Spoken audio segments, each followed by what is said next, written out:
Hello. My name is Peter Quince. I'm encouraging, patient, and ambitious.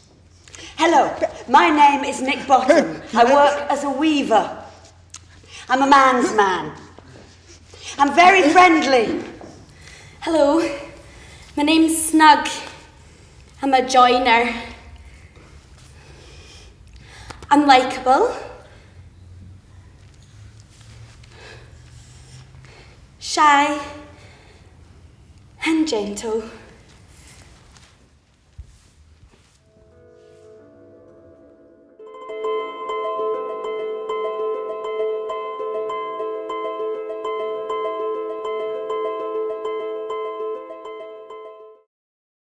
We're very interested in different forms of communication and language.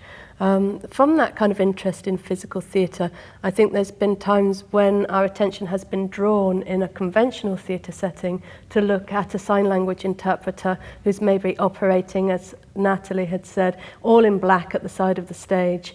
And sometimes I've found watching theatre that actually that can be more interesting than the onstage action. I think because it is such a physical and visual language, it uses a lot of different elements that theatre uses. So it uses facial expression, body language, it uses timing, pace, different physical qualities, if you like, in terms of almost that kind of where it's faster, where it's gentle. You really see perhaps the more internal world of somebody through the use of sign language. And Phoebus' car shall shine from far to make or mar the foolish fates.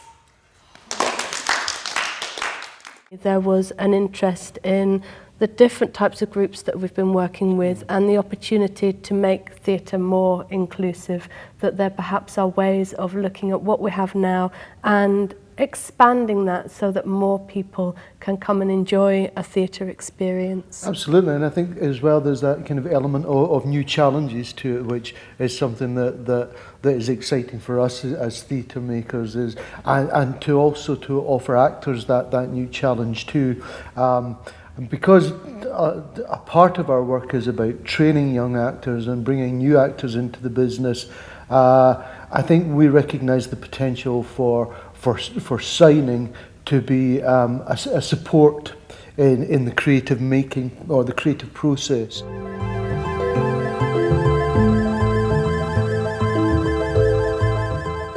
Left. Push your thumb. Left. Your right hand does the action. This is right hand push. Wedding. Day. At night. Well, obviously being a sign language interpreter to trade, I found that this process is completely different to working in the kind of theatre I've worked in before. Normally you have the interpreter at the side of the stage, big black t-shirt on with the name of the theatre company spread across it. But with this process, I think it just brings theatre alive for a deaf audience, and from an interpreter's point of view, I think there's so much more you learn, even just being involved in the process to find out where the characters have came from, why the actors have decided to do it in a certain way, so that even if you are still the interpreter, you're getting it right.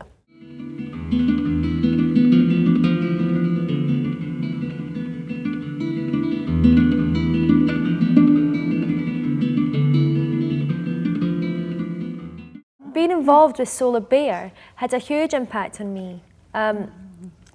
You know, I've been involved with some professionals and working together as a group and using devised work, starting stuff from scratch, starting off with nothing and then to creating a script. And I didn't know about this before, and working with movement and going through the process and using the imagination and learning about character work, about the difference of being not myself. Before I was acting, I was just still Katrina in the space, but now I'm a character. Working with Solar Bear, that really had a great change in me.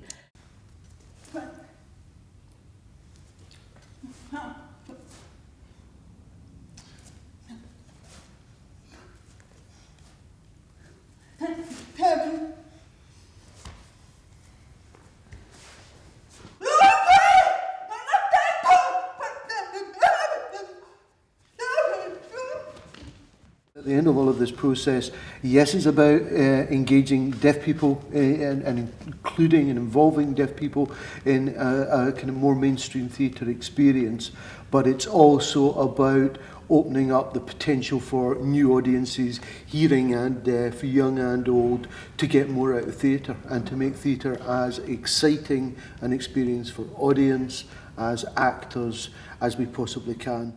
And as the interpreter, I was saying to her, even though you're the one giving me the information, I cannot connect with you, I have to connect always with you. Yeah. Being able to use a language that I love and I'm passionate about, and I know I do well, and put it into another passion of mine, and put them together and create a brand new piece of theatre that a lot of people haven't seen before, and be able to share it with other professionals in the trade, it's a fantastic thing. And make her full of hateful fantasies.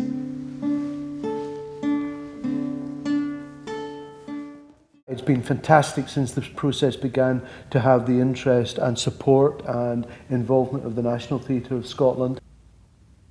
We're involved with their Connecting Communities programme, which is a framework set up really to look at bringing more marginalised theatre into mainstream theatre.